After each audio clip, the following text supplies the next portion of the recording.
Okay. It's been a little bit weird with that. I don't know why. My, what's it called? Has been going on, but hello, welcome. Ooh. You good? Okay, I think we're good. Yeah. Yeah, it's funny because, like, I don't really know, I don't know what it is with the spam bops lately. But I mean, like, you know, I'm sure, like, there's people who are just like, I'm not growing, and it's just like, just kind of preying on that, which is not good, of course, but, we can't have promoting things like that. We want our stuff to come organically. Mm. But good morning. It is usually not my usual time of streaming, but I have rehearsal today, and so I need to do all of this really a lot sooner than I thought I would be. But I feel like a good 2 hours should be fine for that. I do need to check what that is. Yuki, thank you for the resub. 11-month resub. We're almost at a year. Look at that. Wow. Wait, hang on. I need to. My sounds are doing the thing again.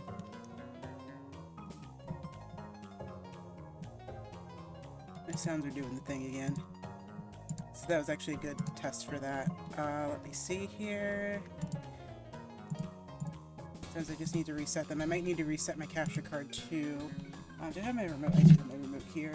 Okay. We will be playing the new, or not the, well, yeah, it is kind of new. The Big Run, right after this. Actually, you really don't need to play it for very long. I actually played it on my other account and I'm already done.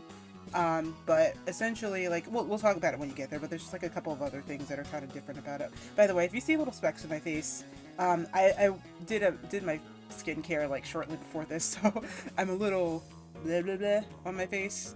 So if that does happen, sorry, but I'll just wipe my face. I probably will be wiping my face intermittently throughout this entire thing because I'm kind of doing this on a little bit of a time crunch. Like, I have to end promptly in like an hour and 15 minutes, or not an hour and 15 minutes. Well, actually, like probably like 11:30, 12 o'clock. Like, I have to like really, like, 12 o'clock is like my hard cut off because I have to like pack up everything, including the camera, and leave for a rehearsal. So, there's that. But we're not here to talk about that today. Today we are here to talk about Disney World. So, let me also link this in the chat. If I can do so. Well, actually, wait. Maybe I don't get story likes on here, but, let me, grab this. I made a reel for those of you who might not, be active on Instagram or following me on Instagram. I made a reel that I'm going to try to pin in here.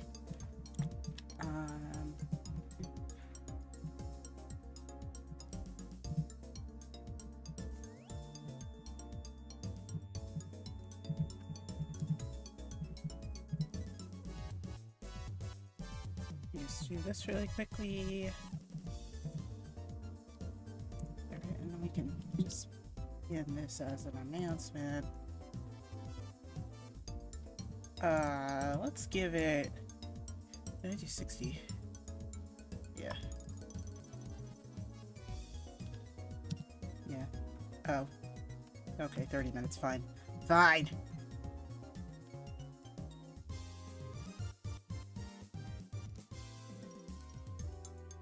Okay. Do I just press enter or? Okay. But yeah. So that'll be there for a while. So if you guys want to check that out, I might also be using this like off camera as like a reference because I definitely need to remember what what I did and when. And this will kind of give me a generalization of just like what I was generally doing at every moment in the trip. But so I came back from Disney World. It was for a friend's birthday. Just for the sake of privacy, I'm just gonna, give it as that. But it was also my first time going in like 10-ish years, and that was actually kind of cool. And yeah, for the most part, there were kind of sections of it where I did travel by myself, but when I do domestic travel, I usually, at least am generally okay with doing it by myself for a majority, for like not a majority of the trip, but for like a good section of the trip, I'm usually like okay to, do that by myself. Um, International trips are a little bit different. I don't really like doing international travel alone. I don't have the confidence built up for that, and I also kind of feel like it's just kind of like I don't know if I'm gonna get in trouble with something, and so I just don't want to do anything that would do so, or like at least somebody wouldn't be around to bail me out. Mm. I'm gonna turn music down just a little bit because I feel like I'm probably competing with it. By the way, just audio balancing, just let me know because I know that I tend to mm, have some weird things with that. Um, Especially when there is backtracking music. So actually, to preface, I am not a Disney adult. um, oh wait, there's actually like parts of my whole that I'm actually missing, but I maybe another time. Um, but maybe I might be right back to get those when I get to the hall, but I'm not sure. I'm not sure. I'll think about it. I'll think about it. Um, just to talk about like the things that I got. But yeah, so essentially I did all four parks. I did all four parks. One of which was mostly, well, actually kind of two of them were kind of mostly on my own, and the other two were with friends who were there. I for the most part just came in, immediately went to Animal Kingdom, and then day two was Magic Kingdom, day three was Hollywood Studios, and day four was Epcot, of course. And and I left early on day five, like very, very early, like I think like 4:30 a.m. is like when I had to catch my shuttle to get out of there, and that was the time. That was a very large time. Um, and so for the most part, um, when I came in on the first day, like I said, I went straight to Animal Kingdom. My two goals for that park were essentially eat the specific offerings that were there, and ride Expedition Everest, which I wanted to go to. Like, I remember way back when I was much younger than I am now. I think it had to have been like over like 10, 15 years ago.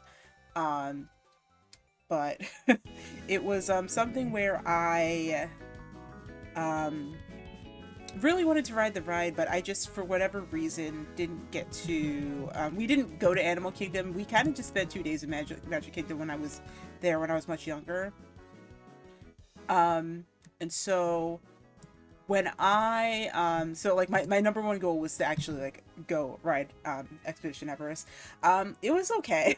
It was a good thrill ride to just kind of get things going, and just try to get everything that I was doing in Animal Kingdom. It was mostly just to kind of like look around and vibe, and I wasn't really like had any particular plan. Like I feel like that's kind of like other than those two things, and I feel like that's kind of like a good okay way to just first experience a theme park. I feel like it's just kind of like a, of course, like, especially with Disney, you want to do your research and stuff because like there's certain things that I think for the most part you want to make sure that you know about the parks, like if you are going to do character meet and greets, or if you're gonna ride certain rides, if there's like, or if you're trying to ride all the rides and do all of those kinds of things, then that's actually kind of like important to research. But for me, with Animal Kingdom, it was really just kind of trying to do something that I hadn't done yet, because I had never been to Animal Kingdom beforehand. Like I said, like when I took my family trip there, like when I was like in like sixth or seventh grade, or like really really young, um, well not really young, but like pretty young, I didn't get to actually go to Animal Kingdom, and I wanted to because I wanted to ride Expedition Everest because I heard so much about it, and it was a good time. Like I feel like it was kind of rough. It felt like it was an older coaster, but it was definitely something that like I needed to do to just kind of get everything back into the gear of everything. Absolutely research is good advice. I was going insane in Tokyo Disney. Felt like I was. Oh, yeah, that's funny. Yeah. Yeah. And you know, the interesting thing about Tokyo Disney is that it's actually not owned by like the Disney Parks collaborative, meaning that like it's not like managed by that, and so it's like managed, like owned and managed by like a separate company, but it's still licensed and partners with the Disney Parks.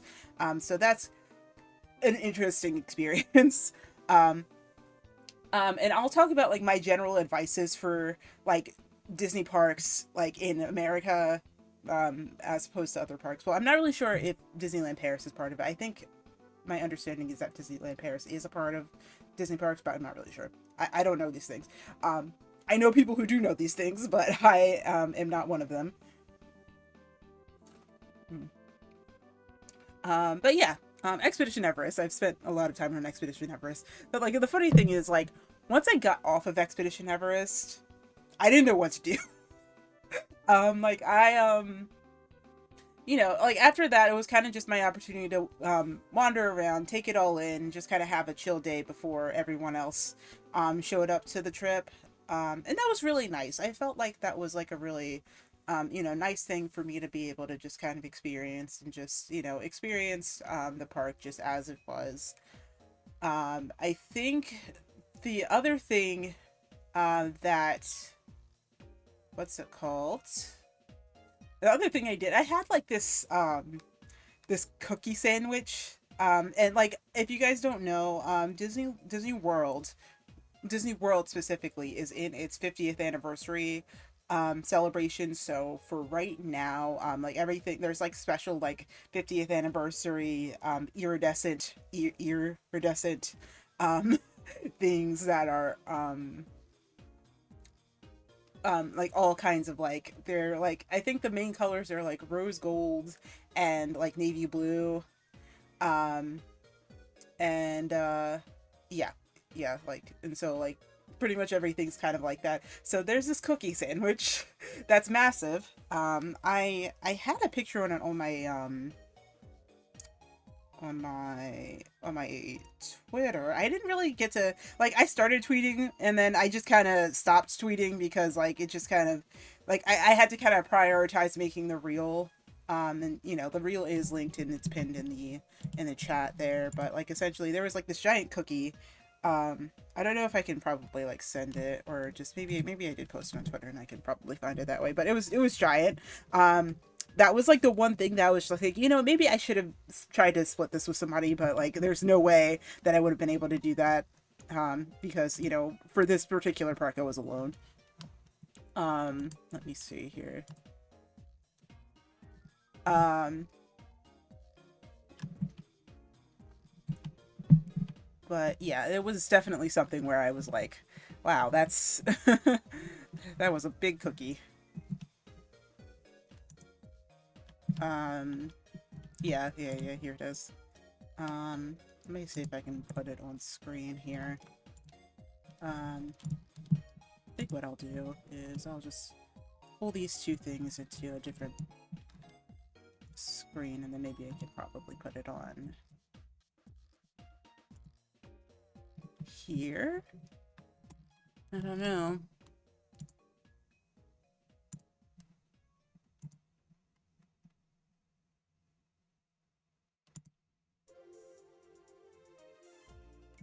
Okay, so I can. Let me see if I can get this at least somewhat appropriate.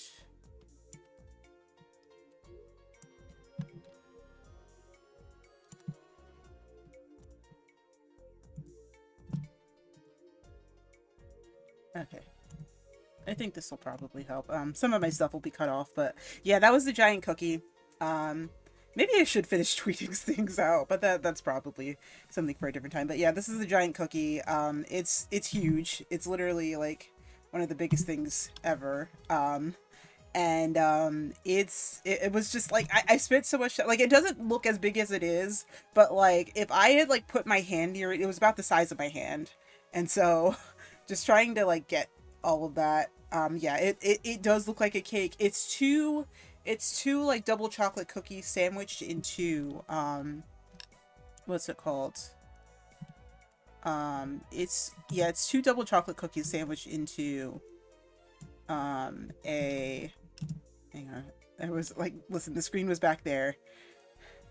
Um, that was like the screen was back there and it was bothering me.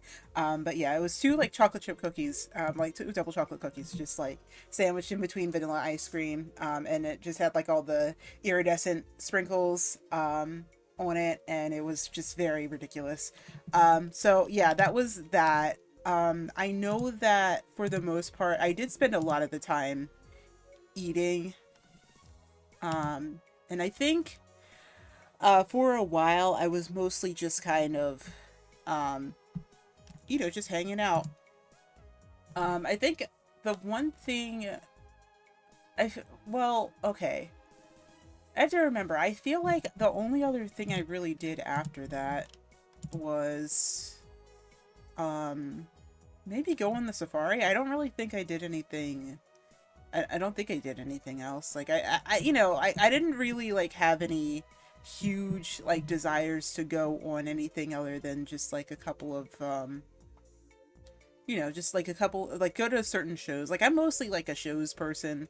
Like, I was, mostly there to just, like, see if I could catch anything. But for the most part, I did wander. I think after that point, I did kind of decide to just go on the safari. Let me see if I can get the pictures of the safari that I got. Some of them are really shaky. See here.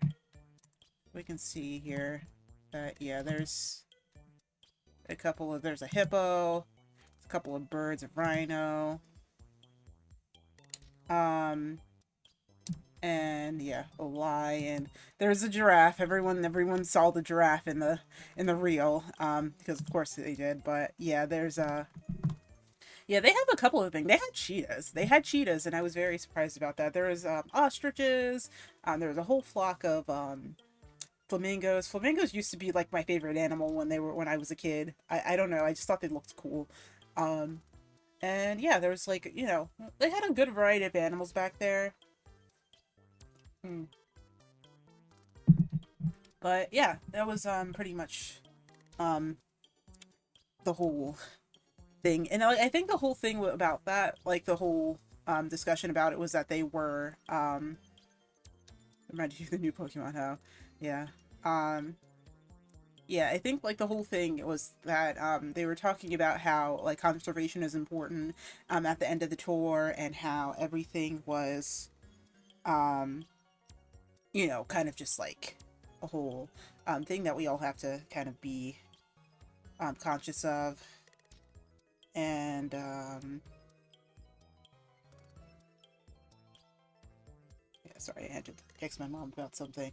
Um, but yeah, it was like a nice little um thing. And it was like really, like again, I was really kind of going about this casually.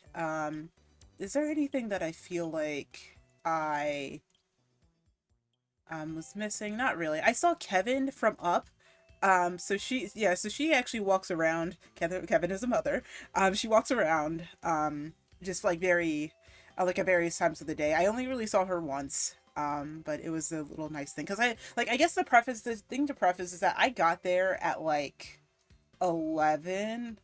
Well, actually, no, I got into Orlando at like 11, and then like I think I didn't really get to the park until like 1 or 2. So by the time I got there, it was already kind of late. So I didn't really get to do like super much other than eat the cookie and like there was like this mac and cheese stand that was supposed to be hyped up, but it was okay. It was just okay. It wasn't anything like crazy. Um and yeah, so I think for the most part just kind of spent the time wandering. After I went on the safari, it started to rain a little bit, and I got really nervous because I was just like, I look into my bag and realize I left my umbrella in my backpack. So if anything was going to happen with the rain, then I was going to be in really big trouble. Like there was rumors that there was like a forecast that it might thunderstorm. If that was the case, then I was very much not in the best case scenario for that, with the one thing that I did have. So that was an interesting little point there. Um, I think for the most part it did end up being fine. I ended up staying like near one of the stores near the entrance just to kind of wait out and just see, if there was anything that you know, that I probably could. Like if I had to break down and get like a big umbrella if I needed to do that, there was like just to kind of like weigh my options and figure out if that was actually something I needed to do. Thankfully it was just a drizzle. Like the storm kind of just passed in the right direction, and I didn't really see any need to actually like break down and get that, which is very good because that oh boy. I didn't spend a lot of money at Disney on like merchandise. Most of my money went to food, which is actually, it's somewhat okay, I feel like, in my book. Umbrella's expensive. Yeah, because I definitely I didn't want to do it. Like that's kind of like why I just kind of like hung around the stores a little bit and just tried to like wait it out. But yeah, thankfully it was fine. And we didn't actually get to talk about that. Or didn't have to like break down about that. I was just like really nervous about that. So after that, I had noticed because I had already been wandering in the area before that, just to kind of get my bearings and figure out where I had to go. I happened to see on the app that the Avatar ride was only a 20-minute wait, or like, Flight of Passage, which is like the actual big ride, was only a 20-minute wait. And so I just decided to stay in that line. Problem is, I also set a food order for around the time that was happening. Now, luckily, if that ever happens, you just go in and they'll just prepare the food for you regardless of the timestamp. It's really convenient, especially in like, at least like low attendance days, and just generally less busy days, and they'll do that for you, which is really really great. And so I think at that point also, in Flight of Passage you don't really get great cell service. Even with, I think even with the Wi-Fi, you don't get good cell service. And so like it's just kind of, that was kind of something where I was just like a little bit dicey, because it was getting close to the time that I was supposed to leave the park, and that was also something that was just like not really great. So we just kind of didn't, so like I went through it, and because I was kind of like already in line at that point, but for a while, yeah, that kind of got a little bit dicey.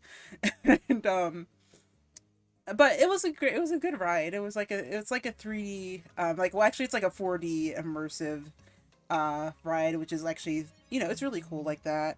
And so I hadn't seen Avatar in the like I hadn't seen Avatar in a very long time, so like it was kind of just like a something to kind of jog my memory, especially with the second movie coming out. Well, actually, I know that they did a limited release at the first movie, right? I'm pretty sure that happened. Um, Sorry, I just got asked a question. Hang on.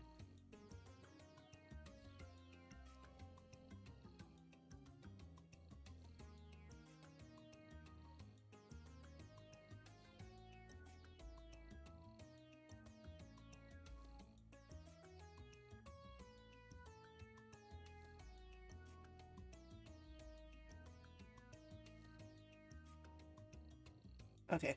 Okay. Um, let's see. Yeah, I think after that, it was kind of like a little bit like dicey, because I couldn't communicate with anyone that I had done the the 20-minute queue, which regrettably I probably should have said something about, but I didn't think it was going to take as long as it did, because I was just like, oh, it's much shorter than it, and then it's been all day. I might as well just kind of hop onto it. And it was kind of just an impulse decision that I kind of thought like, oh, I can just message while I'm in line. I couldn't, and I didn't, and well, when I tried to, it didn't go through, and so that was something that I had thought, yeah. But yeah, I wasn't dead. I lived. I did live. I was just in flight of passage, so I was kind of like in the DNA link. What is it called? I forget what it's called. But I was linked. I was linked to my avatar, and I couldn't talk. Sorry. Hmm. Okay. I think after that, I pretty much just got my food and then just shoveled it into my mouth.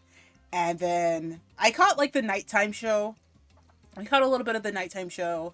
It's just kind of a projection show on the Tree of Life, and it's just it's just like a nice little show. I don't think I actually got it the on the reel, but I did get it in my stories. Can I get to that? I don't know if I can actually get to those, but let me see if I can.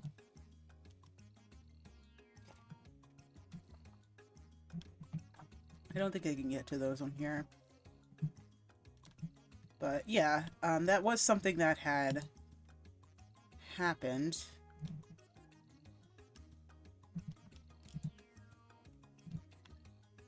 Organic PP, no.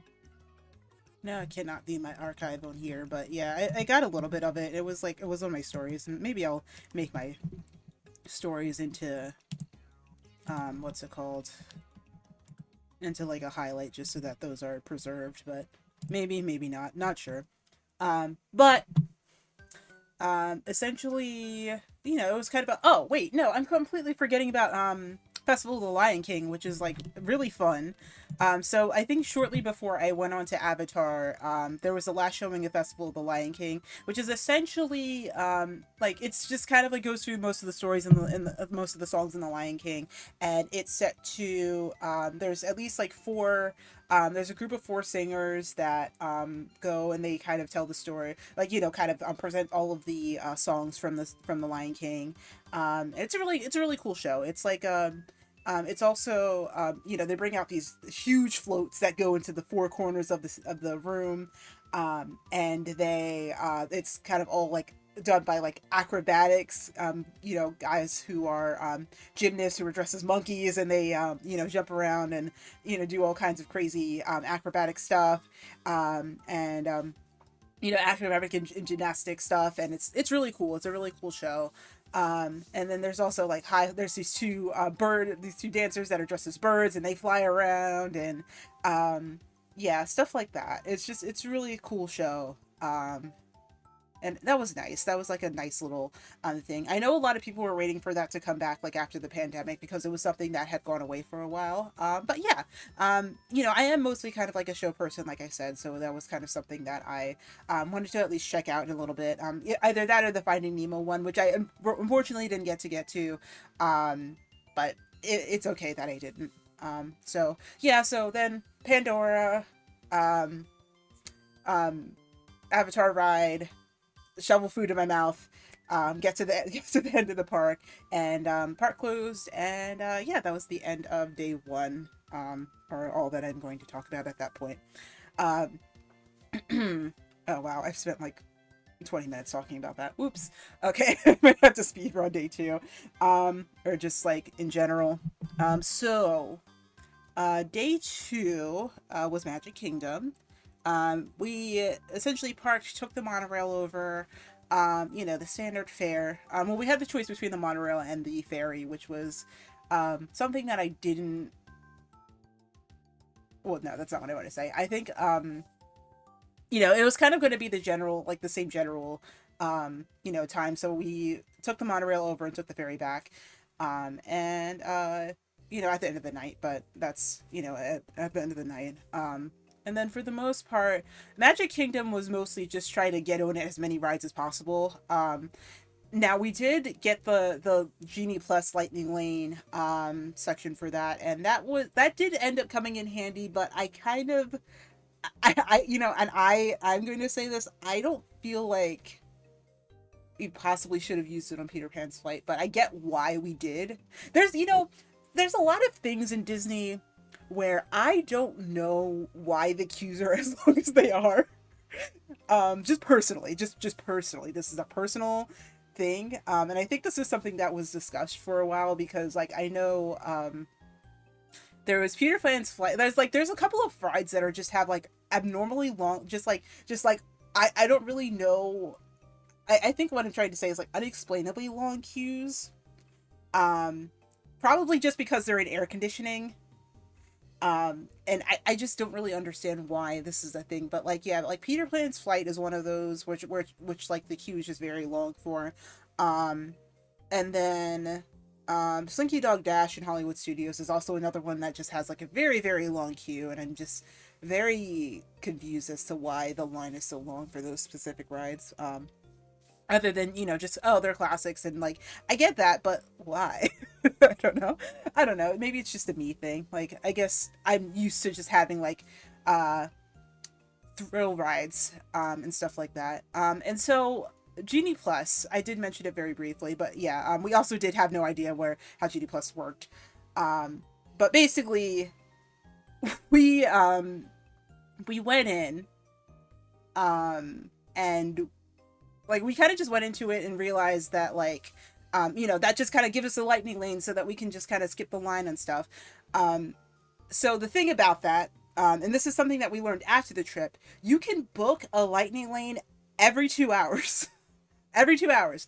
And we didn't know that. So we just kind of were just like, oh, well, we just have this lightning lane, so you might as well do it. Um, but like, I guess like the real strategy to that is that like you book your first lightning lane at 7 a.m. and then like 2 hours after that, at 9 you have another one, and then 11, and then you know just basically like any, well actually it doesn't even like the count doesn't start at that point. The count starts after you book your first lightning lane. So then once you book your first one, then you have 2 hours after that, and then you can book another one, and then 2 hours after, and then 2 hours after, and 2 hours after. um so when we did that, so we didn't know that. We just kind of like just were like, oh, we have to use our lightning lane before we go into the next one. No, that's not how that works. Now, as far as things that we did end up riding Haunted Mansion. I was a little nervous about it. I thought it was going to be different. Like I kind of knew from somebody who did. I was watching like a live stream of somebody who did the walkthrough to um, Disneyland, which you know Magic Kingdom is very much is like similar to Disneyland, and so that was something where I kind of knew what was going to happen going into it. Like there really isn't any jump scares. It's really just kind of like a dark room ride. So you know, I feel like that also like is one of the ones that has a long queue because it's in air conditioning, and that's kind of just like the whole thing. But again, I feel like just personally I would try not to stand more in like a 90-minute half hour and a half line for that. Um, but again, just me. Um, what happened after that? I think we rode Big Thunder after that. That's actually in the reel. Um, that is in the reel, right? Yeah, that is in the reel. And then you know that was fun. I did actually. I feel like when I went to Magic Kingdom as a kid, I was afraid of thrill rides. I used to be afraid of roller coasters. I did used to be like really afraid of roller coasters.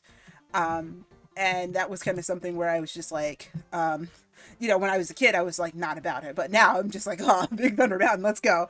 Um, and you know, well, actually, no, that's kind of funny. Actually, that is to say, I do have a distinct memory of riding Space Mountain when I was a kid. But I did not ride Big Thunder for whatever reason. I guess it was just kind of something where I don't know. It was just I don't know what the circumstances were that around me riding Space Mountain but not riding Big Thunder. Because Space Mountain is more intense, like, objectively.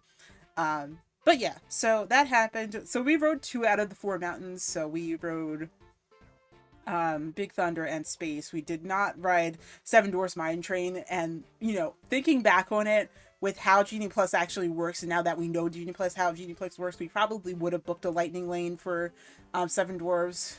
But yeah, except I don't do water rides, so I would probably have to cover my head for Splash. I just personally don't do water rides because like that otherwise my hair would be ruined for the entire trip and I had no way to fix it. That's just kind of like the whole um, deal with that. So right, yeah. So like I think we did end up doing Haunted Mansion, Big Thunder. Wait, is Seven Dwarfs paid? Like, was it paid? I think it probably was paid. I have to actually look at the app and make sure. But yeah, I think it was probably paid. Now that that does kind of sound familiar to me. But yeah, it just kind of seemed like it was, um, like a lot less than what it was actually worth. I don't know. I don't have like a fantastic memory with these things. So Big Thunder. We went on Carousel of Progress, which is the Great Big Beautiful Tomorrow song, which is also like we have inside jokes about it, but I don't think I'm gonna actually really comment on it. But yeah. So that was what the yeah, that was kind of like the first half of our day. I think after we got on Carousel of Progress, I think we might have doubled back.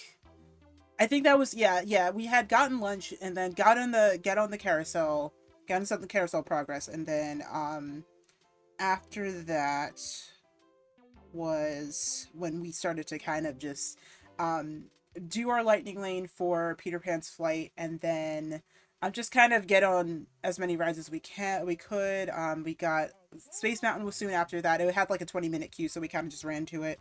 Um, let me see here. I am just trying to look at that.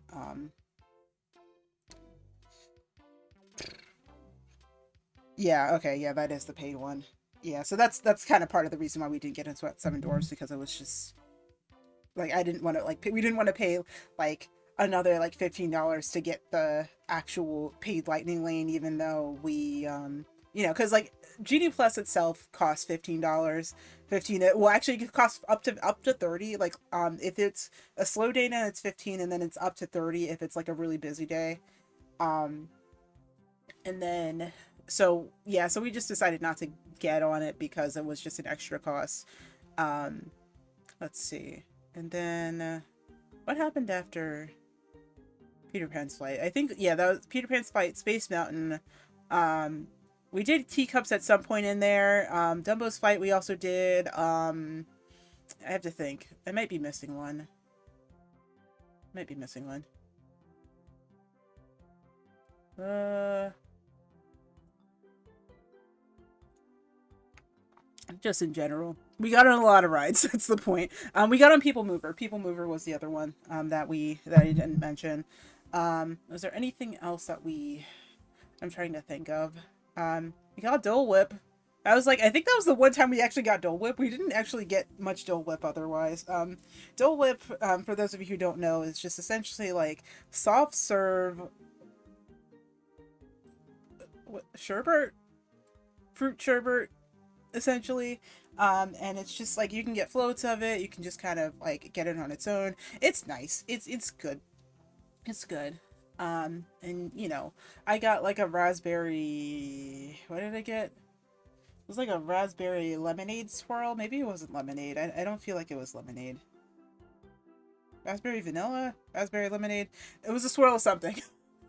We got on. We did get on It's a Small World. Of course we did. And that's definitely one where we that was where kind of more the jokes about it's kind of low-key indoctrination, but that was kind of another thing. There's a couple that we kind of joked about in regards to that. I think that was pretty much for the most part,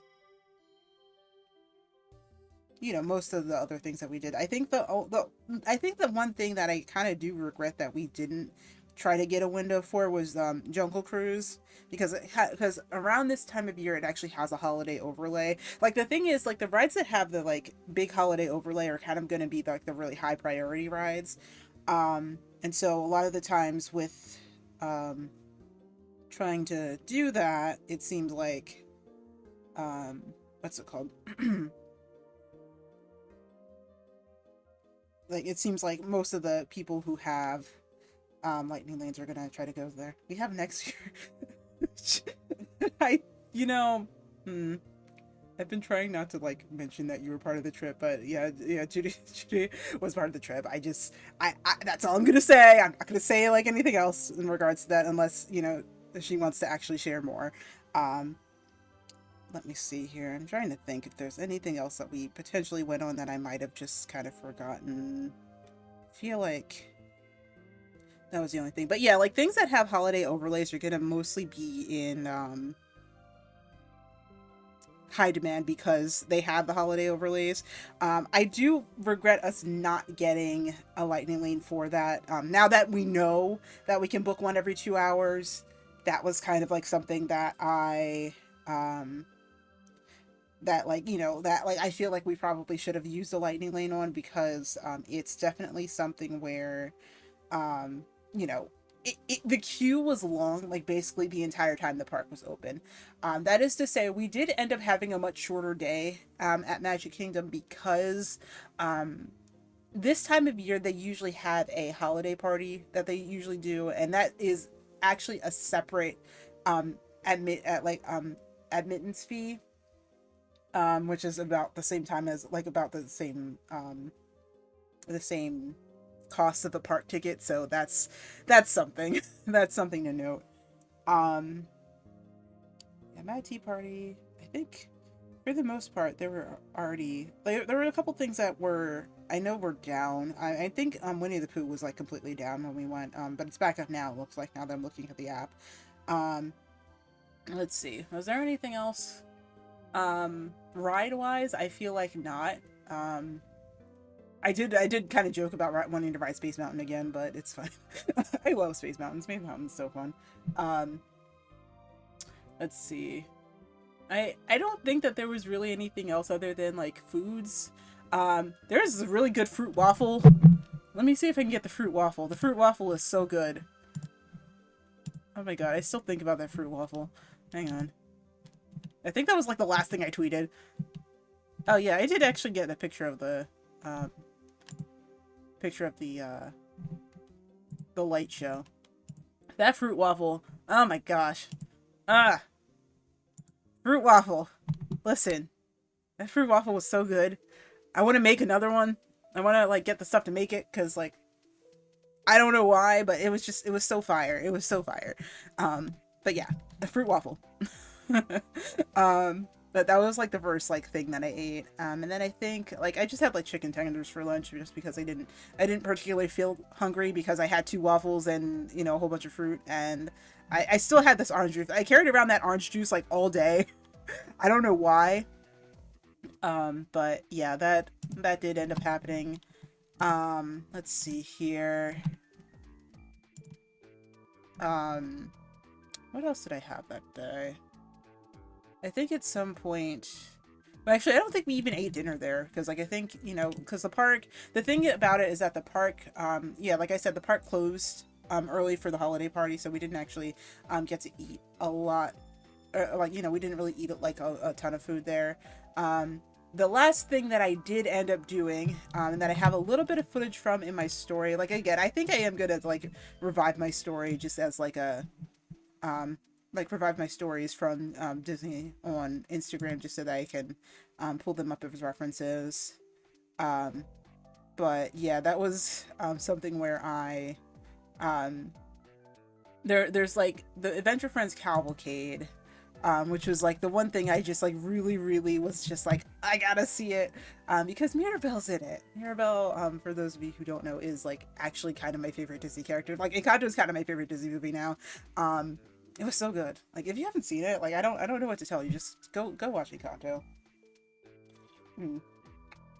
But I went to see it. I wanted to see that specific parade cavalcade because Mirabelle was in it, but also Raya was in it, which I didn't know about, and I I actually freaked out because I was just like, "Whoa, Raya's in it! Oh my gosh!" No, Raya's movie was like something, but I think she's a really cool character. I just think she's a really cool character. I don't love the movie, but it's you know, like it's not like one of the ones that my favorites, one of the ones that is my favorites, but it's just like a really great movie. Or like it's not that's like I mean, she's a really great character. Not it's not that great of a movie, but she's a really great character. Um, and I think that was pretty much the day at Magic Kingdom. I think for the most part we just ended up shopping and then leaving. We went to Disney Springs for a little bit. We sampled some of the offerings at the Coca-Cola shop that's there. I went to Chicken Guy and got a bowl of mac and cheese that was I feel like I was good for the pretty much the rest of the day after that.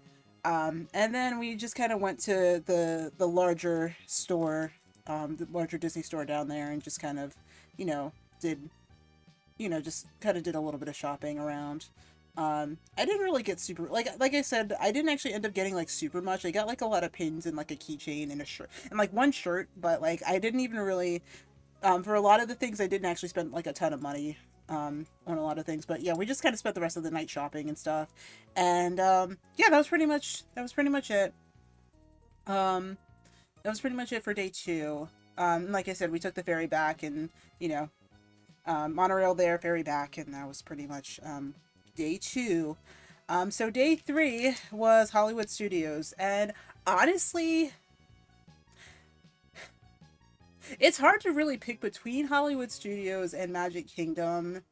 But I actually like really enjoyed all of the rides that we went on between the two of those parks, and I feel like I actually had a lot of fun at Hollywood Studios, even though like I'm okay to take parks slowly. Like I'm not really one to like kind of run around. Like now thinking about like how I you know, had my experiences at all the parks, I feel like it was, you know, like I'm kind of like okay with the pace we went at. I know like there are certain things where we didn't actually get to do a lot of things that were um you know, very active. Now, that is to say, I feel like entertainment wise overall, Magic Kingdom's really good for that. Um, but I feel like that's kind of where Hollywood Studios is lacking, is that there isn't a lot of like walking around entertainment. Other than like unless you're looking in the right spots, like I feel like like you know there isn't a lot of more interactive stuff like that. But Hollywood Studios, our first priority was the Galaxy's Edge, the Star Wars area, mostly because those are two of the newest rides, two of the newest. There, I don't think that's the newest one. I believe there was one more that was a paid experience. Well, no. No, I think both of those were the newest rides, but essentially Smuggler's Run and Rise of the Resistance were kind of the two big rides. I'm gonna also just like pull up the list so I'm making sure I'm remembering everything today. But yeah, we pretty much beelined for Rise of the Resistance because we knew, well, like after getting food, because we knew that that was going to be the longest queue line. Like I think the queue gets up to like 45 minutes. Like not including the like the queue was up to 45 minutes when we got in. We didn't actually end up spending 45 minutes in line, but it gets up to like 2 hours plus if you're not, you know, on it. So like the thing is, like I think the one advice for Hollywood Studios is that if you have somebody who really wants to do that, do it first. Like do the Star Wars area first, because otherwise you're not gonna be able to um do anything. You're gonna be in line all day if you're not. So let's see here.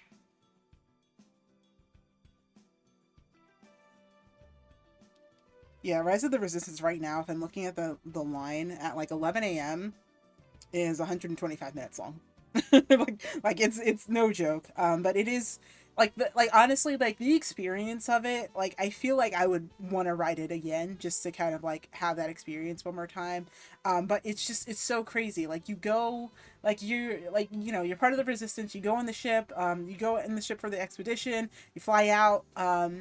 And you know you go in, but then you get captured by the force, and then you have to, and then you know you get boarded onto like a major airship, and like there's like some like a ton of stormtroopers when you come out of it. But the thing is, the crazy thing about it is that you go in and come out of the same door. And I'm just like, when did we like, it's so well done. It's so well done.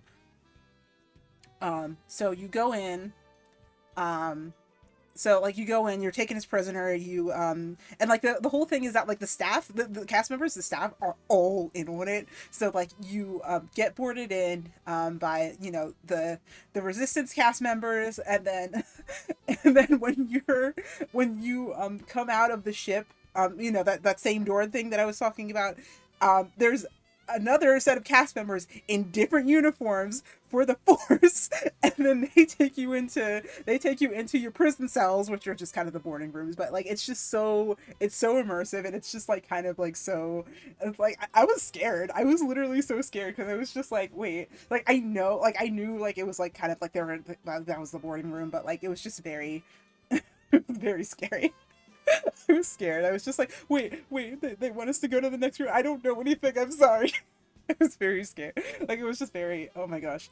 Um, but yeah, so you go through, and then the same, like, no, not the same set of cast members, but like the cast members who are part of the resistance, they like do oh, what's it called? They like, um, do like a laser door thing to break you out of the cell. And then they load you onto the actual ride. The actual ride is also really well done. Like if you are a fan of Star Wars, I can't recommend it enough. Like it's just very much like that immersive kind of deal. But basically, like you go like, and then like the ride takes you through. You're on like a droid that'll like take you through the entire ride. There's I think like again, forgive me for like for if any Star Wars fans are in chat, but like I think Sif takes you through, and then like, you know, like also like kind of like attacks, like kind of like attacks you. Like there's like a section where like there's a lightsaber coming down from the ceiling, and it's just very intense, and it's just like dragging across, and you're just like, oh gosh, I'm going to die. um and then yeah, the droid takes you through, and then you know you kind of move through, and then you get put in this pod.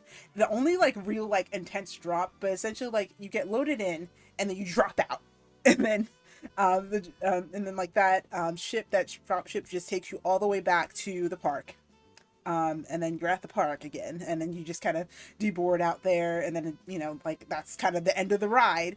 It's crazy. It's crazy. You have to like go experience it for yourself to really understand like how crazy it actually is. But yeah, it was very wild. Let's see. Like I'm still just kind of like, what, like I think I walked out of the ride and was just like, what happened? I don't know what happened. Like I feel like I like did we went to space, right? We came in at the same door, right? I was very surprised, but yeah, that was it was so well done. It's so well done. Like just the Imagineers that worked on that ride. Goodness gracious, that was so well done. Hmm. So after that, we kind of just try to chill out, go on, or try to get on a short queue. There's not, now the thing about Hollywood Studios is that there's not a lot of rides. Well, there's a lot, or I can say that there's a lot of, there's like not, yeah, there's not like a lot of rides. So a lot of the queues are going to be longer just for the sake of, or not for the sake of, but like for just the general idea that there aren't a lot of rides. So we decided to go on the aliens from Toy Story. Like they're spinning, like just a spinning ride. We were hoping that the 45-minute queue was actually not going to be 45 minutes. It was 45 minutes, but then I think what ended up happening was that they only had one side of the ride operational.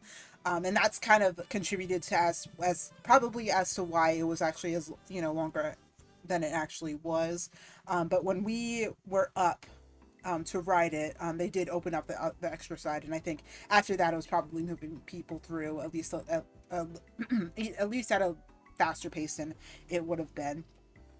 But yeah, that ended up happening relatively, you know, quick. That, you know, that ended up happening you know, relatively through. I think after that we kind of just rested for a little while, just trying to figure out what we were going to do next.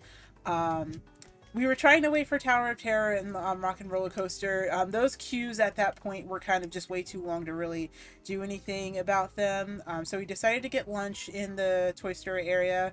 Other than we also we got a couple of lightning lanes. We ended up getting Smuggler's Run, which was like our first big one. I think Rise of the Resistance was actually the paid experience. So like, just if you want to ride it, and you don't want to have to pay for it, then just pay for the lightning lane. Then just get in line first thing in the morning, and then you should probably relatively be fine. But yeah, we rode the Toy Story ride. I think we got lunch after that. I think we might have went and gone and gotten the plant-based milk from the milk stand and in the Star Wars area, which was really good actually. It was surprisingly like good. I was actually about to get the other one, but we ended up not doing that. And then we went on the other Star Wars ride, which is Smuggler's Run. That one's more interactive. Like essentially, like you are piloting, like you and six other people are piloting and repairing and shooting or like defending a ship. And so essentially the whole premise of it is that you are smuggling goods out of an area, and you just have to make sure that you get them back successfully. I mean, and so essentially there's 3 roles that you can take. So basically everyone in the group of 6 gets 2, there's 2 people piloting, 2 people who are defending or or are attackers or shooting operators, and then 2 people who are mechanics who essentially like each of the roles has their own priority. So like of course the pilots are piloting. I think the left side goes up and down and the right side goes left to right. I think I don't remember. It's if it's not, it's the other way. So then you have that, and then your attackers are essentially you're just attacking. You don't want to attack too much. You don't constantly want to attack because like sometimes there's like certain things that you have to do to make sure that they're well done. Then the back line are the mechanics, and that was the role that I did. And essentially, that's all about response time.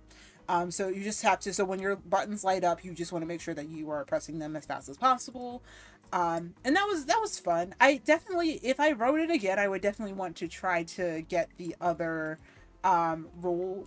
Try to like play one of the other roles and just see how well I would do. But I feel like I did okay. I think I got like I have to like look at what my payout was for that. But yeah, I feel like I did pretty okay with it. Let's see. Do I have it? I do have the score. I did take a picture of the score. Oh, they had like really cool like Coke and Sprite, or I think it was Coke, Diet Coke, and Sprite bottles that you could get. It's just like it looks like it's like a little bowl. I know I took a picture of it on my story, which again I should really save my stories. What's it called? My story archive, or like my as a memory on Instagram, because like I feel like that was probably something where I could have actually done something with. I'm just kind of playing with all my haul. I'm sorry.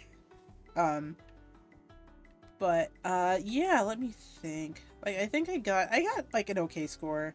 The maximum profit, well actually maybe not. The maximum profit was like 130,000, but I got like 5,000.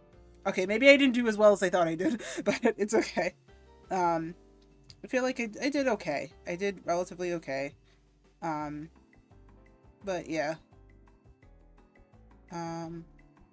Okay, maybe I did some things out of order, but that's fine. And then we went to a couple of shows.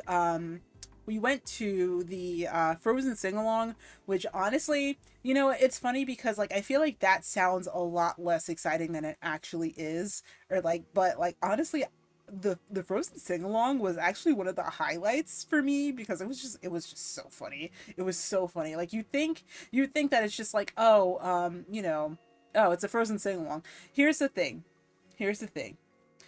The kids who go to it are going to have a great time because it's Frozen. They're going to sing along to all the songs. They all know the words to the songs. That's fine. The 2 Arendelle historians that are there, are mostly there just to be stand-up comedians, and it's fantastic. It's so funny. It's so funny. Like I feel like one of the biggest jokes that I feel like is probably never going to leave me. So if you guys know, if you guys have ever watched Frozen, spoilers if you haven't, but like if you go to like the first song, "Do You Want to Build a Snowman," talks about like how, there's this whole thing with like Elsa, and then their relationship, like Elsa and Anna's relationship with their parents, and then they die, sadly. Spoilers. So the whole thing, there's like a little bit between the two of them, like the two Hyrule stories, because there's one guy and there's one lady. And so like the whole thing is that like the guy's just like, they died, like to their parents, like they died. What is this, Bambi or Tarzan or what is it? I don't know. He was just so rapid fire with it, but he was like Bambi or Tarzan or Lion King or Princess of the Frog or Cinderella or like actually he mentioned Encanto, and I think he was just like he said something about like the plot of Encanto, just like not really kind of following up with it. But again, spoilers if you haven't watched Encanto, but like it's just kind of like that whole general thing. But like just the way that he delivered it so fast was just so funny. Like I would go back to Hollywood Studios just to watch that again. I'm not even kidding. So that was really funny. Um, and so we went to that, we went through that. Then we decided to go to the Indiana Jones show. I'm not gonna lie, that was my opportunity to just kind of get everything together, like, just kind of like get everything together on, check messages, just kind of sit back and just kind of watch everything. It was a good show. I did watch the parts where it did actually matter. But essentially, like, the whole plot of that was that, like, it was kind of like, it wasn't necessarily like, like Indiana Jones as Indiana Jones. It was kind of like a stunt show. So it was basically like all body doubles that were just kind of like doing performances, or just like doing like live recording performances that were kind of just throughout the whole thing. And just doing them live, like doing like actual action scenes live. It was really cool. It was really cool. But for the most part, like I feel like that was like the one like show that kind of felt like into the Hollywood Studios theme, because it was like they had like it was like you were like a live studio audience to a movie set. And that was kind of like the whole deal of how they did everything. But it was really neat. It was a really neat show, and it was just kind of like a really, creative thing of like how they actually did all of that. So, yeah, so that was that. What do we do after that? I feel like there were like a couple of things that we tried to do. Mickey and Minnie's Railroad, Runaway Railroad was also something that we had next after that. But I think one person in our party wanted to go to like had somehow magically got a lightning lane to Slinky Dog Dash, which is again one of those rides where I'm just like, I am not sure why this has such a long queue, but okay. Um, and so we kind of just like waited for them to get off the ride. Then after that, I think we did end up going to Mickey and Minnie's Runaway Railroad. I love the new Mickey and Minnie series, honestly. Like, it's just so funny. Like, if you haven't seen it, then the shorts should be up on YouTube. I think they're region free. I'm not really sure if there's like, they're region locked or anything like that, but that is definitely, something that I wanted to do. Thank you for the lurk. Thank you. But yeah, for the most part, that was kind of what that was pretty much all that it was. There was like a couple of funny scenes in that ride where like, I think you pretty much see everyone once. So like all of the main five. So like Mickey, Minnie, Donald, Daisy, and Goofy at least once. Pluto's also in it. Pluto is, actually also in the beginning with Mickey and Minnie, and you just kind of go around. There's like a whole thing where there's a train that Goofy is essentially your guide throughout the entire thing, and he presses a switch accidentally, and we are set off on a runaway railroad, and we ride this train that is running away. And that's pretty much the whole thing. But yeah, you go through various scenes, and it's very much like the cartoons themselves. But yeah, like I think there's a couple of different like Mickey and Minnie series. I know the main series is on YouTube, but they also have like a couple of other specials, and also what's it called? They have like a specific series specific to Disney Plus as well. So all of that is all there. Not sponsored, obviously, but yeah, that's all there.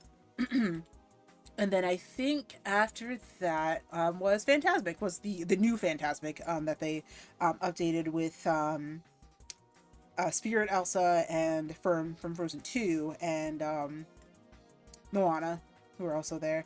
There were also some like little scenes like in the projections from Encanto too, so it was really good. It was really good. Like I feel like Fantasmic is pretty quintessential. Now, you know, it's funny because I say that, but like before, when it was around, I didn't actually get to go to Fantasmic. I don't really remember much about when I went when I was little. I know we went to Hollywood Studios, but I think back then it was still called MGM Studios. Like at least that kind of felt a lot more familiar. But yeah, that was kind of something where like, you know, now that I've actually seen it, like, yeah, I can see how that's like kind of like pretty quintessential to most Disney trips, like whether land or world. Um, but yeah, yeah. Let's see. I think that was pretty much like our day three. That was day three, right? Yeah, that was day three already. Okay. Well, that's good because we're already kind of running up on time here. So day four, was Epcot. Epcot was a lot slower. I feel like a lot of the time, Epcot is mostly just used for food. It's just kind of like a food park. But I feel like that's kind of like a little bit more now that I've kind of like done my post research. I feel like that's kind of a little bit more of a misconception. It's just that most of the big rides are like when you first come in, and then afterwards, you don't actually get to, you know, you don't really actually realize it afterwards that it is kind of like, you know, a you know, kind of bigger thing that you want to pay attention to doing afterwards, or like, you know, like that you really want to pay attention to doing. But yeah, most of the more what is it, most of the more like iconic rides for the park are like within the first area. But I had some difficulties. My health started to like kind of go in the toilet a little bit, actually quite literally. um, but so essentially, I didn't really get to ride any of the rides. Like I didn't get to ride Soaring or anything like that. I just kind of like um, came to the park a little bit later. And then mostly just kind of went to World Showcase. There is a cookie stroll that now that I'm thinking of it, I have that might be part of my haul, so I really might have to get up and like look for things. But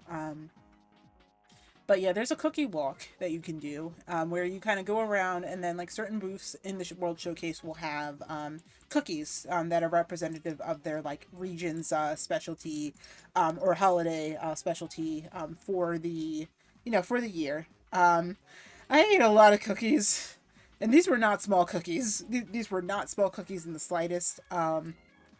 Again, this was something that I had probably put on the area, like that I like put on my stories, but I didn't actually like talk about super much. But yeah, I that was pretty much most of my day. I did end up riding the Frozen ride, which I kind of wish I didn't do that and instead just stood in queue for the Ratatouille ride instead.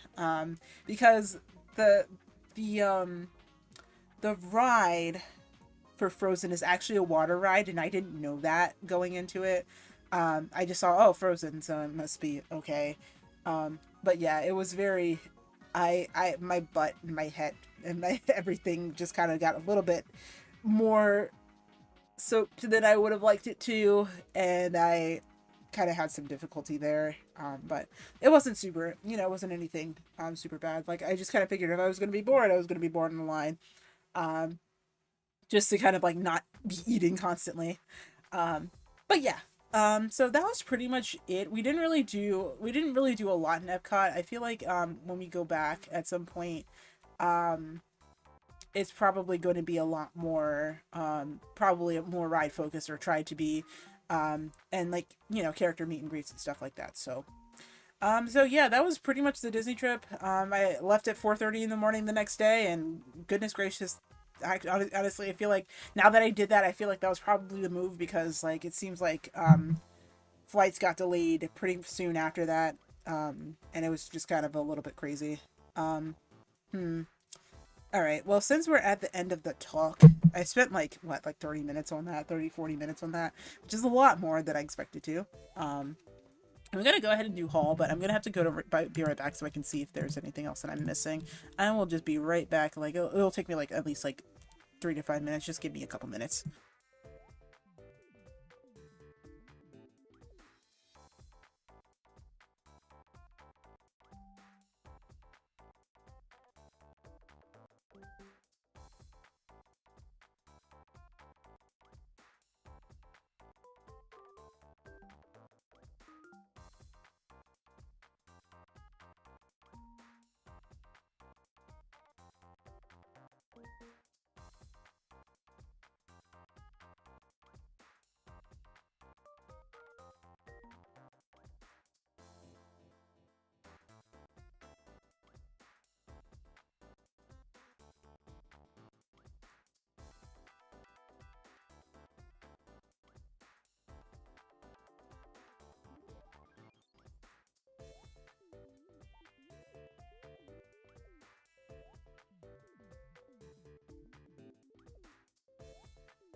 Okay. Yeah.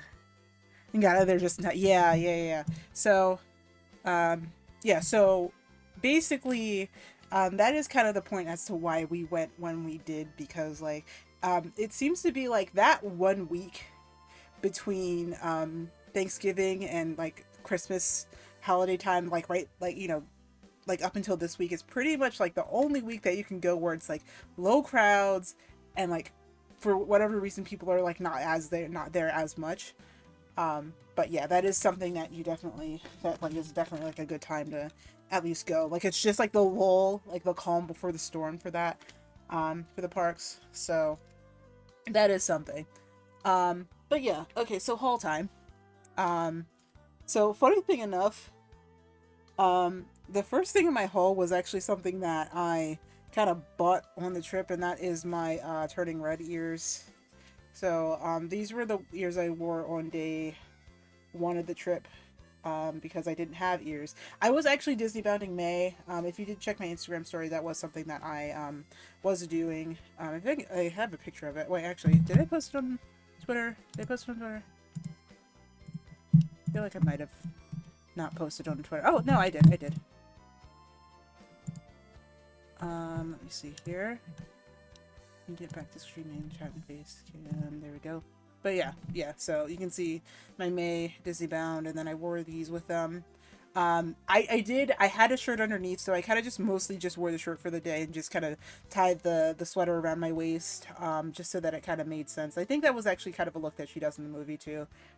So yeah, so that's kind of like what I wore, for the most part, to the to Animal Kingdom.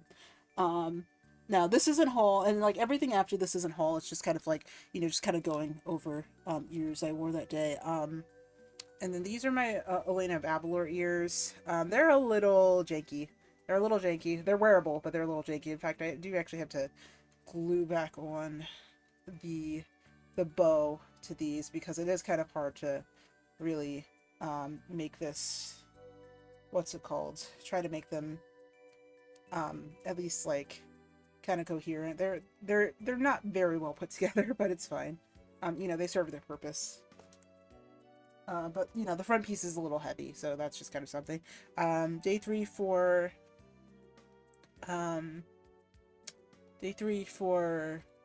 Hollywood Studios, even though she isn't in the parks.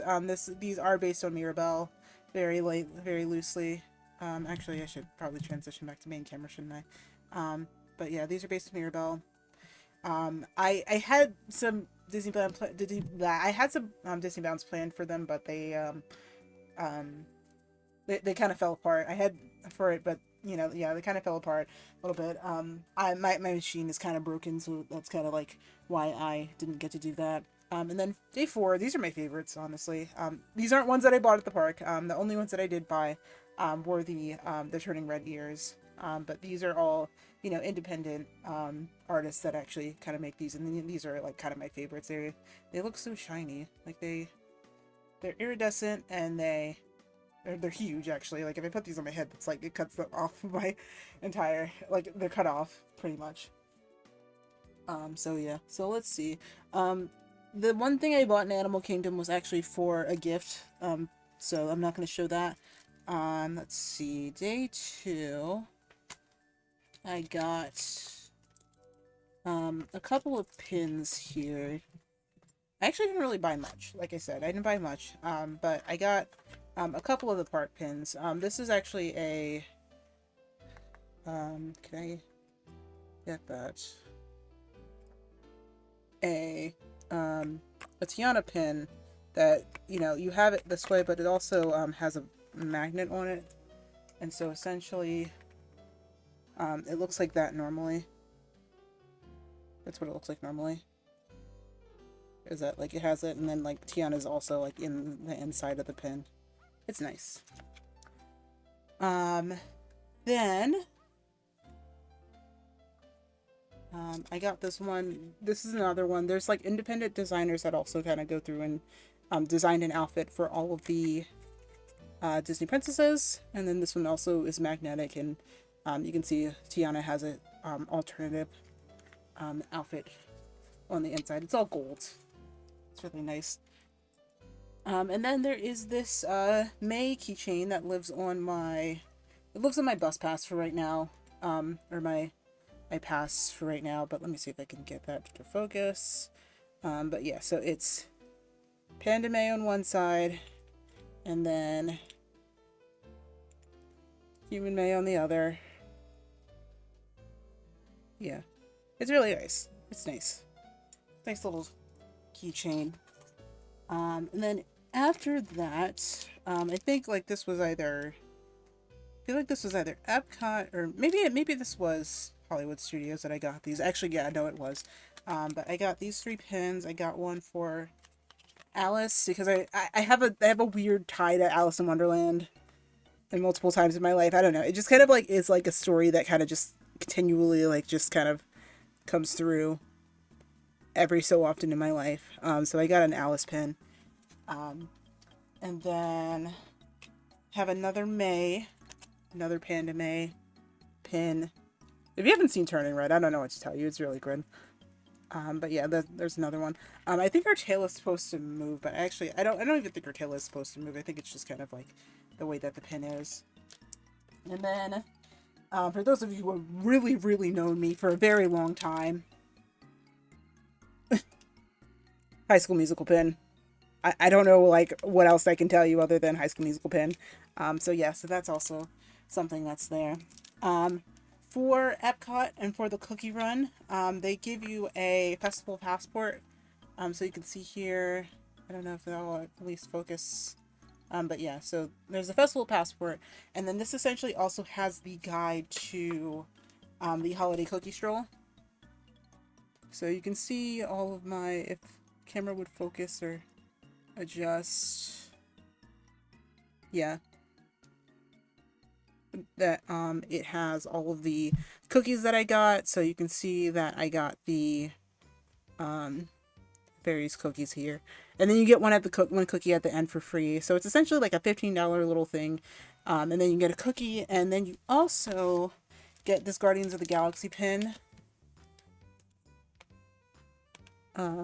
Yeah, so for the holiday special, and yeah, that's essentially what you get for that. But it was a really fun little side quest. It's not, it's a lot of cookies. I recommend if you do it, please share your cookies with your friends because I ended up having to. I felt really sick. This was a lot of sugar. I can say out of the ones that I got the Snickerdoodle, the chocolate crinkle cookie, of course the gingerbread cookie, the Linzer cookie, and then the black and white half and half cookie. I actually didn't even end up eating the black and white cookie at all, ironically, but that did end up happening. It was a really fun little time. But yeah. So that was pretty much most of the haul that I got from the trip. The last thing I got was this shopping bag for the 50th anniversary of the parks. It's really cool. I thought it was really and it was only like $3, which was like really great. But yeah, like you can see that it's a reusable bag. You can use it throughout your entire trip. It's very spacious.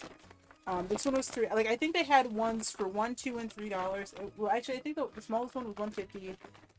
The largest one was $2, and then the biggest one, like this size is $3. But yeah, it has the Disney World 50th anniversary logo and the colors all over it. But yeah, and that's all there. And this will be with my other reusable bags. And yeah, that's pretty much the haul. So I mean, things that I want to talk about that I didn't buy. There is this Tiana themed Letterman jacket, which is really nice. But it was I decided that if I want to buy it, then I should buy it online because it's like $20 less online. And it's like, $100 in the parks, and I'm just like, I don't think that I should buy this here. And then there's also a nice embroidered jacket that's like another bomber for the 50th anniversary. Like it has an embroidery of the of the castle on the back of the jacket. It looks very, very nice. And it's like a really high quality embroidery. It's really pretty. But I think that one was also like at $100, but I don't think that one is online. I think that's exclusive to the parks. So if you did want it, you'd have to get it then. But yeah, those are two things that I didn't buy because I just couldn't justify the price point for it. But yeah, so that was pretty much all of Disney. Any questions? Oh, you know what? Actually, before I actually go ahead and I'm probably not going to be able to play, what's it called? Because I have to actually pack up to leave for rehearsal soon. But, what's it called? Right. My advice. Now we come to my advice on what you should do if you are going to Disney World anytime soon or anything like that, or what I've learned. Biggest thing, get a Magic Band, get the phone app. I am telling you, that was my crux. That was like everything that I needed to do, or it tells me everything that I needed to do. It just gave me all the information I needed to do, any food that I needed, any other things that I really just needed to know anything, everything that I ever needed. If I needed to order food, if I needed to know how long lines were, and if anything was like that. The app is really, really helpful. You can book your lightning lanes with it, you can pay with it, you can you can pay for food with it. It's the most useful thing, and the most useful thing that I could I feel like I could probably suggest to anyone. But get the app. Get the app and get a Magic Band. You don't have to carry around your tickets all day either. If you have a lightning lane, if you book a lightning lane, you don't have to scan it in. You don't have to know oh, where's my ticket, your ticket's on your wrist. or tickets on your wrist. It's great. But yeah, those are two things that I'm just like definitely like you want to make sure you do them. There is also an app for Disneyland if you're going to land, so that is also something that I would definitely look into. So yeah, so definitely look into getting in MagiPen and getting the app because they're so helpful. They're so astronomically helpful. Um, Let me see. Is there any other thing that I really have to say? Get there early. Get there early, probably. I feel like there was definitely like certain times where like I feel like a queue could have been a lot longer than it is. Um, just because you got there, just because I got there early, like especially with like especially for popular rides, maybe like get in line as early in the day as you can, and get them out of the way, because actually, and that's into my third piece of advice. The queue times are not always accurate. For example, I think the line for I want to say the line for Star Wars was like at like 70 minutes. I think we only spent like 20, like actually it was like 45 to 50 minutes. I think we only spent like 25 to 30 in line before the pre-show. And then Frozen was estimated at 70 minutes. It was only about 45. I only spent like about like not even like, like an hour. I didn't even spend an hour in line. So yeah, definitely, like even if you, let's say, just like, there's something you really want to ride and you think that, the queue is probably not going to be as long as it, would be forecasted to be, the chances of it probably not being that are pretty reasonable, unless it's like a really really big park day, are pretty reasonably not as long as they are. So yeah, all in all, I look forward to when I can go back. um I might have more plans then. We don't know. I don't know exactly when I'm going to be going back. But yeah, that was something that I am glad to have done after a very long time of doing so. Um, yeah, Disney trip. Yay. Okay, so let's see here. We have 20 minutes. I am going to just be right back here, and I'm going to make sure that where is my Pro controller? Um, but yeah, we are going to probably hop into. Oh, there it is. We're probably going to try to hop into Splatoon for a little bit. So just give me a couple minutes, and I will be right back with that. And we'll try to get Big Run in. If anything, maybe I'll go live a little bit later tonight and just see if I can at least get through the path with you guys. We do have a lot of grinding to do in the catalog because I only have like about a month to play for the catalog. And yeah, that's definitely something that we're gonna have to do. So yeah, just give me a couple minutes and I'll be back with Splatoon. Just in a couple moments.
Okay. It's pretty quick. Well, actually, wait.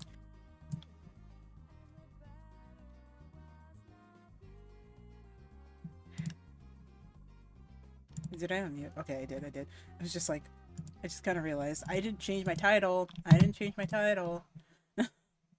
Not changing my title is not a good thing.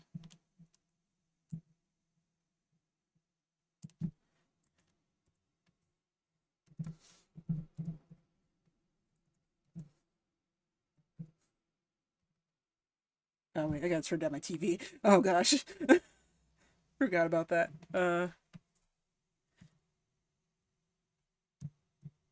Alright.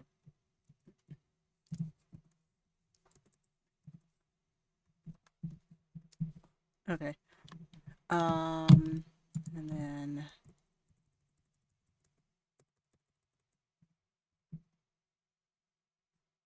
Spoon 3.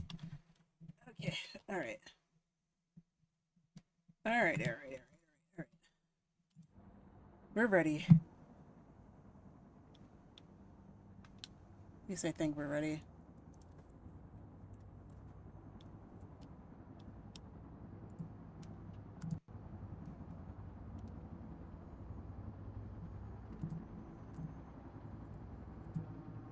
Okay, there we go. This is extremely ominous, by the way. Like, none of the things are running. There's just, like, tons of things about to sing, but they're really... The funny thing is, like, there's, like, a whole bunch of stuff that's actually just kind of normal, too. Alright. Let's hop into this. It's very...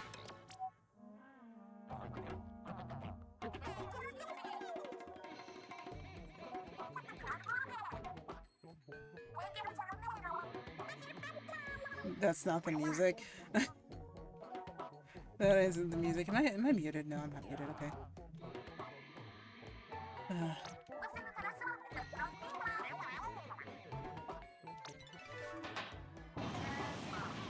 So Wahoo World is closed because there's an invasion of Samonids, and we're gonna have to go take care of that. So we're probably only going to be doing this for a little bit. I will try to be live later just because I spent so much time talking about Disney that I did not anticipate that I'd be talking for this long. But here we go. But yeah, you can still play Turf War, and it's just not gonna be on. It's just not gonna be on Wahoo. Just not gonna be on Wahoo. You know, because kind of can't do that.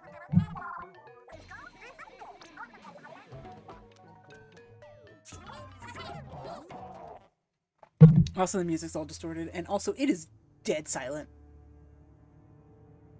It's just ominous music in the background, which is just very uncomfortable.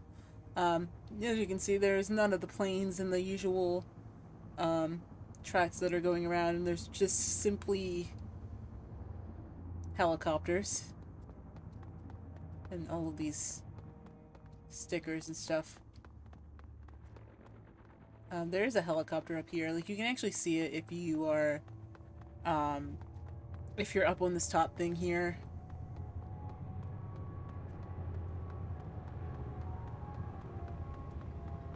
And it's just kind of wild. It's just very...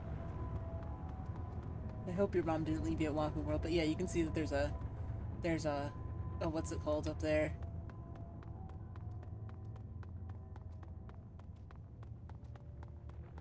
Like a helicopter up here, just kind of waiting to load workers in. It's pretty wild. But we're gonna go to Grizzco.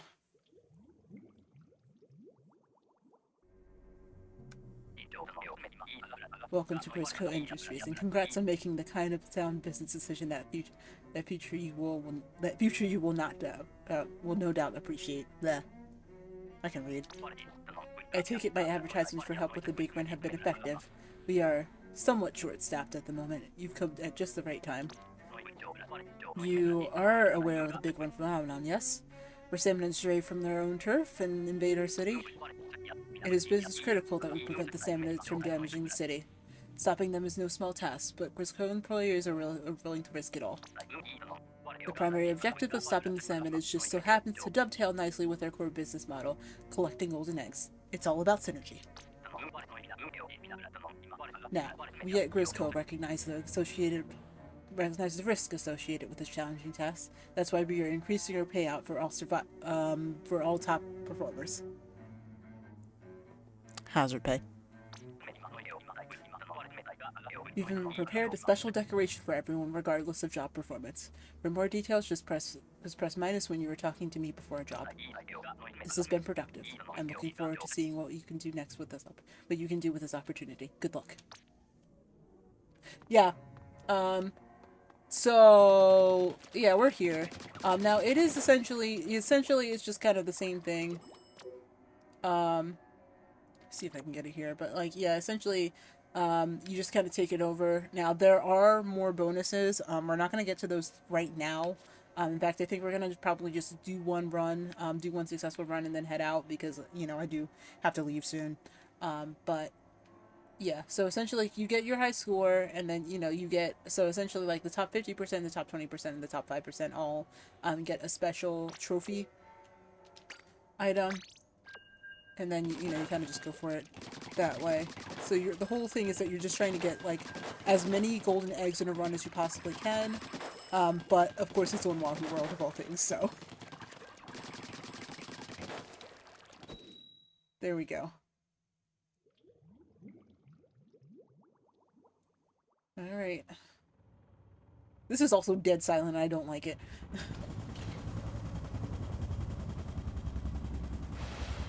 Okay, so there's essentially two spaces that you can potentially um, spawn from on Wahoo World. So you have one of the spawns, and then you also have the center. It's I think it's completely random where you go, where you end up going, but so essentially when the tide is high, you just kind of come out here.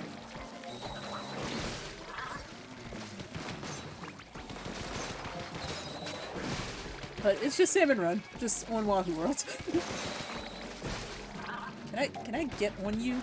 Can I please? I'm like, okay, there we go. Goodness.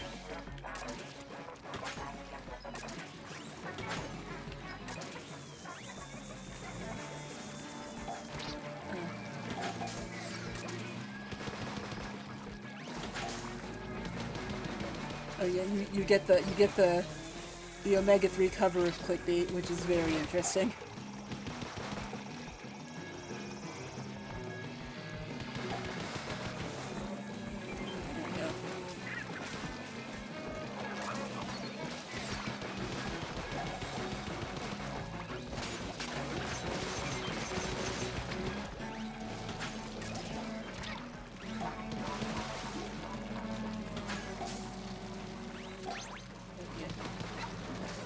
We're living this way.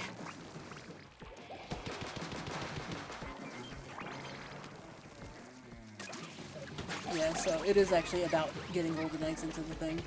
You still have to survive. It's basic. It's still basic Salmon Run rules. You just have to.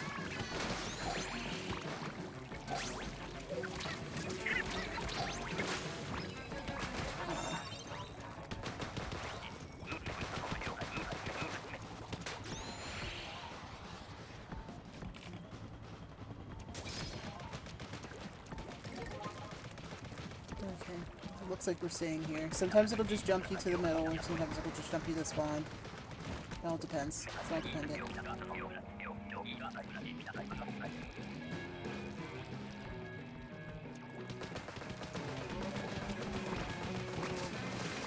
Ugh.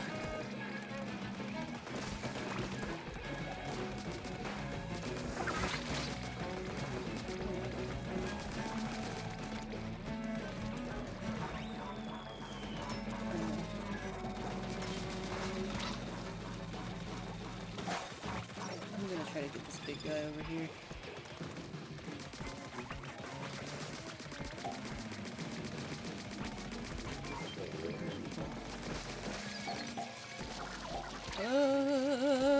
No. Yeah.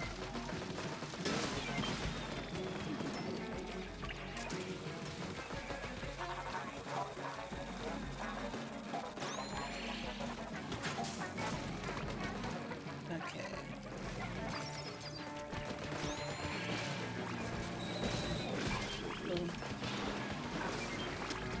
Oh gosh. Ah! That was for me.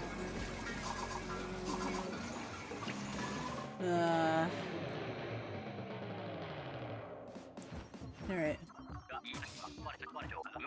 Yeah, so even if you get wiped, it's still counting towards your high score, but of course you want to win. You want to win as much as possible. because that actually guarantees that you're gonna actually get there. But yeah, your pay still kind of goes through. It just kind of is the same thing. You also get you know, bonus catalog points, so you still get the 1.2 event points. So it's just like you know, just like Splatfest.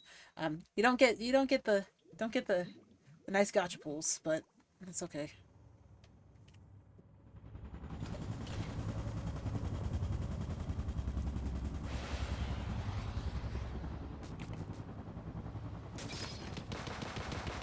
Right, but you can see now we're in the middle.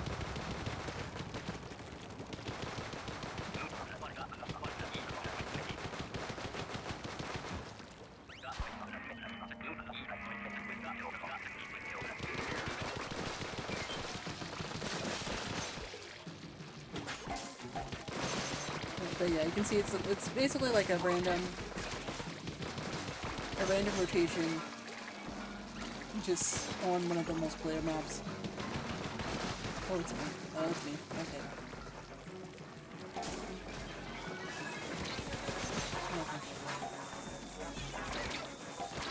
Oh, listen.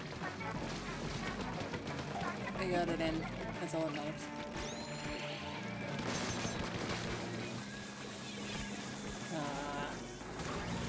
I hate when that happens.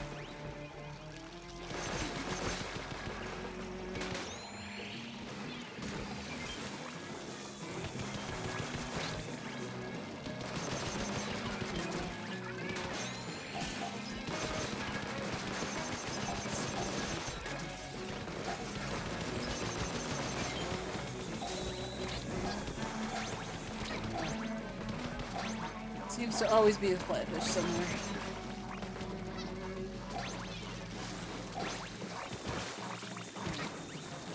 I think only one can attack us right now. And despite us dying, we're doing pretty okay, I feel like.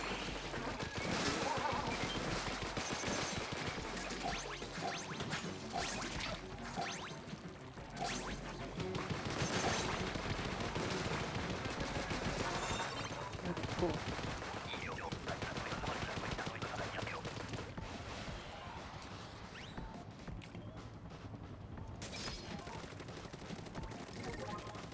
Alrighty.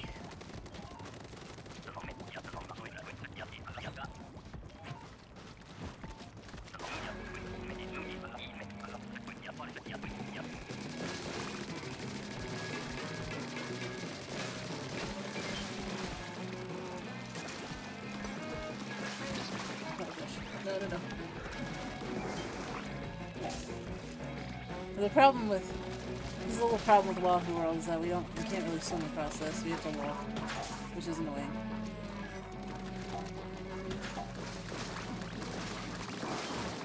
Oh, I saw that. Alright. That happened to me. It happens. Okay, wait. There? Oh, you fall off. Oh.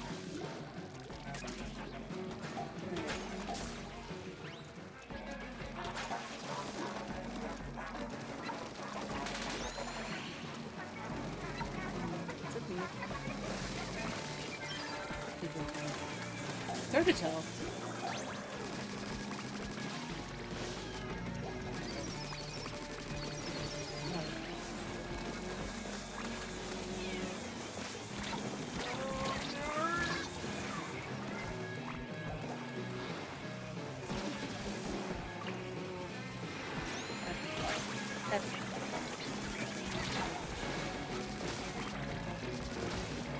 Yes, I see.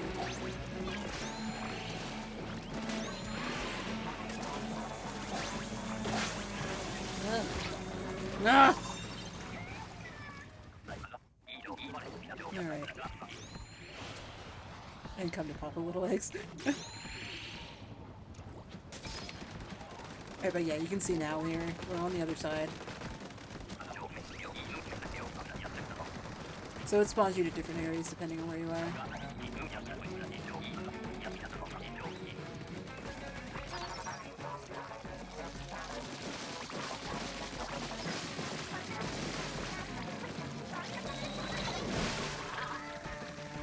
kind of a sacrifice. But it didn't work because, actually I should probably just... Yep.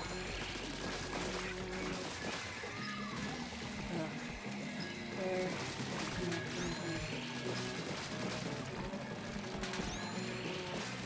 I need to get something in the basket. I'm dead. I'm a baby.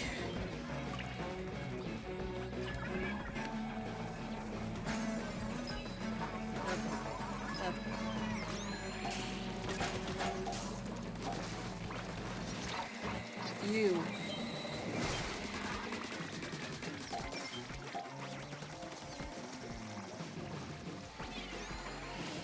You.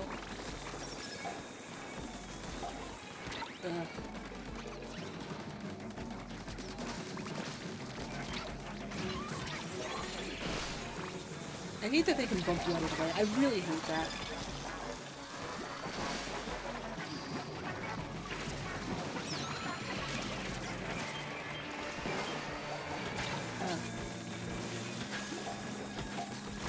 Ah!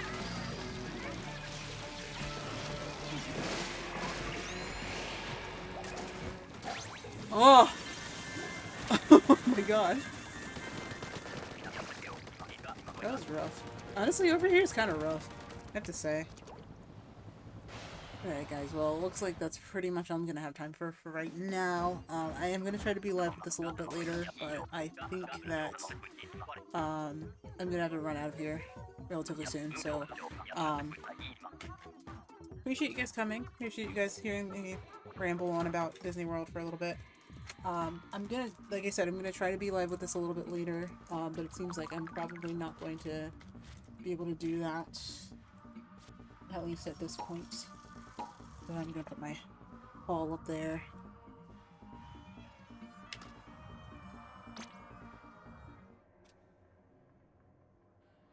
And then I will be back with this later today. So I do appreciate you guys for watching. If I don't get to do it, if I don't get to play more of a big run at a later point, I will see you guys tomorrow for Breath of the Wild. Now, I am going to try to be a little bit earlier with Breath of the Wild. I'm probably going to try to be live at like 7:30 at the latest. I just don't want to be like delirious and still trying to explore Hyrule, but we'll see if that ends up happening. I again appreciate you guys for being here, and I will see you guys later. I'm sorry to have to end so abruptly, but yeah, I'll see you guys hopefully in a couple of hours, but if not tomorrow. And yeah, hope you guys enjoyed. And let's see, good energy to leave you guys off with. Hope you have a good day. That's all I got for you. All right. See you guys soon.